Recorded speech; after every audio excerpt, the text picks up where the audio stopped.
నమస్తే, welcome to వి5 news. So ఏదైతే తెలంగాణ గురించి కొట్లాడి తెచ్చుకున్న తెలంగాణలో 10 ఏళ్ల పరిపాలనలో ఏదైతే ఉద్యమకారుల పైన ఉన్న కేసులు ఏవైతే ఉన్నాయో అవైతే ఉపసంహరించుకోవాలి అనేది కార్యక్రమం అయితే మన ప్లస్ క్లబ్లో అయితే ఏర్పాటు చేయడం జరిగింది. అండ్ ఈ కార్యక్రమానికి అధ్యక్షత వహించిన పాషం యాద్గిరి గారు మనతో పాటు ఉన్నారు. సో మాట్లాడే ప్రయత్నం చేద్దాం. సో నమస్తే సార్. నమస్తే అమ్మా. సో ఏదైతే 10 ఏళ్ల పాలనలో కేసీఆర్ గారు అసలు ఉద్యమకారుల్ని పట్టించుకునే దాఖలాలు ఏమైనా ఉన్నాయంటారు? అసలు కేసీఆర్ ఉద్యమకారులను అసలు పట్టించుకోలేదు. ఎందుకంటే ఉద్యమం ఆయన చేయలేదు. చేసిన వాళ్ళందరూ బెల్లెల్తా, గద్దరు, విమలక్క, మారోజు వీరన్న. విమలక్క మీద ఎన్ని కేసులు కేసీఆర్ కూడా పెట్టించినాడు. కాంగ్రెస్ వాళ్ళు పెట్టించినారు. నెల జైల్లో పెట్టినారు అమ్మాయిని. బెల్లెల్తను ముక్కలు చంపేసినారు. మారోజు వీరన్న చంపేసినారు. ఒక భువనగిరిలో 18 మందిని చంపేసినారు. అది కేసీఆర్కి ఏం తెలియదు. కేటీఆర్కి అయితే అంతకంటే తెలియదు. అమెరికాలో ఉన్నాడు. ఆయన ఎప్పుడు ఉద్యమం లేడు. వాళ్ళు ఎప్పుడు ఉద్యమకారులను పట్టించుకోలేదు, ప్రజలను పట్టించుకోలేదు, పరిపాలనను పట్టించుకోలేదు, సెక్రటేరియట్కి వెళ్ళలేదు, అసెంబ్లీకి వెళ్ళలేదు. 10 ఏళ్ళు ఆయన 5 ఏళ్ళు మహబూబ్నగర్ నుంచి గెలిచి ఒక్కరోజు మహబూబ్నగర్కి వెళ్ళలేదు, పార్లమెంట్కి వెళ్ళలేదు. మళ్ళీ మంత్రి అయ్యి శ్రమశక్తి భవన్కి వెళ్ళలేదు, పార్లమెంట్కి వెళ్ళలేదు. తుగ్లక్ రోడ్లో పడుకున్నాడు. ఆ తర్వాత కరీంనగర్ నుంచి ఎన్నికై ఒక్కరోజు పోలేదు. ముఖ్యమంత్రి అయిన తర్వాత ఒక్కరోజు కూడా సెక్రటేరియట్కి వెళ్ళలేదు. 2 సార్లు వెళ్ళలేదు. అందుకని ఆయన ఏమి చేయలేదు. ఆయన సంగతి మనందరికీ తెలుసు. కానీ తెలంగాణ జనం ఎందుకు మౌనంగా ఉన్నారు? మేము మౌనంగా ఉండొద్దు, గట్టిగా పోరాటాలు చేయమని చెప్తే ఎవరు వినలేదు. మేధావులు కూడా టీఆర్ఎస్లో ఉన్న వాళ్ళు కూడా ఎవరు వినలేదు. మేము మొదటి నుంచి పోరాటం చేస్తూనే ఉన్నాము. ఇది పద్ధతి కాదని చెప్తూనే ఉన్నాము. అందుకని తెలంగాణ పౌర సమాజాన్ని మేల్కొల్పాలి. తెలంగాణ జనసభ కావచ్చు, తెలంగాణ మహాసభ కావచ్చు, పెద్ద పోరాటాలు చేసినాయి. ఆ పోరాటాలు ఇంకా కొనసాగుతూనే ఉంటాయి. వాళ్ళతోటే ఒక్కసారి మచ్చబడ్డ వాళ్ళు ఎవరిని దగ్గర రానియొద్దు. ప్రజల కోసం పనిచేసిన వాళ్ళతో అందరితో కలిపి ఒక పెద్ద పోరాట శక్తి రూపొందించాలి. దాన్ని రాజకీయ శక్తిగా మార్చాలి. ఏదైతే కేసులు ఉన్నాయో అవైతే ఉపసంహరించుకోకపోతే నెక్స్ట్ పరిస్థితి ఏంటంట? వాళ్ళు ఉపసంహరించుకోరు. వాళ్ళు అట్లే ఉంటారు. ఎందుకంటే పోలీసులు ఏది చెప్తే అదే చేస్తారు. వీళ్ళకి భయం ఉండాలి. మేమంటే కూడా భయం ఉండాలి. టీఆర్ఎస్ అంటే భయం ఉండాలి.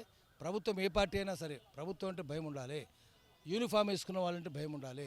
లాఠీ పట్టుకున్న వాళ్ళంటే భయం ఉండాలి. ఎర్రబల్ పెట్టుకున్న కార్లు పోయిన వాళ్ళంటే భయం ఉండాలి అనేది వాళ్ళ ఉద్దేశం. అందుకని ప్రజల్ని మేము మేల్కొల్పుతున్నాము. ప్రజలు మేల్కొంటున్నారు. తొందరలోనే టీఆర్ఎస్కి పట్టిన గతి కూడా కాంగ్రెస్కి పడుతుంది. అది గ్రహించకపోతే ఢిల్లీలో ఉన్న వాళ్ళు గ్రహించరు, ఇక్కడ వాళ్ళు గ్రహించకపోతే వాళ్ళు కూడా కేసీఆర్ లాగానే కుములుతూ కూర్చుంటారు. కానీ తెలంగాణలో మన కేసీఆర్ కానీ మేమే కొట్లాడి తెచ్చాం తెలంగాణను అని బీఆర్ఎస్ పార్టీ అంటున్నారు. కాంగ్రెస్ పార్టీ ఏమో మేమిచ్చాం తెలంగాణ అని అంటున్నారు. అసలు తెలంగాణ ఎవరి వల్ల వచ్చిందంటారు?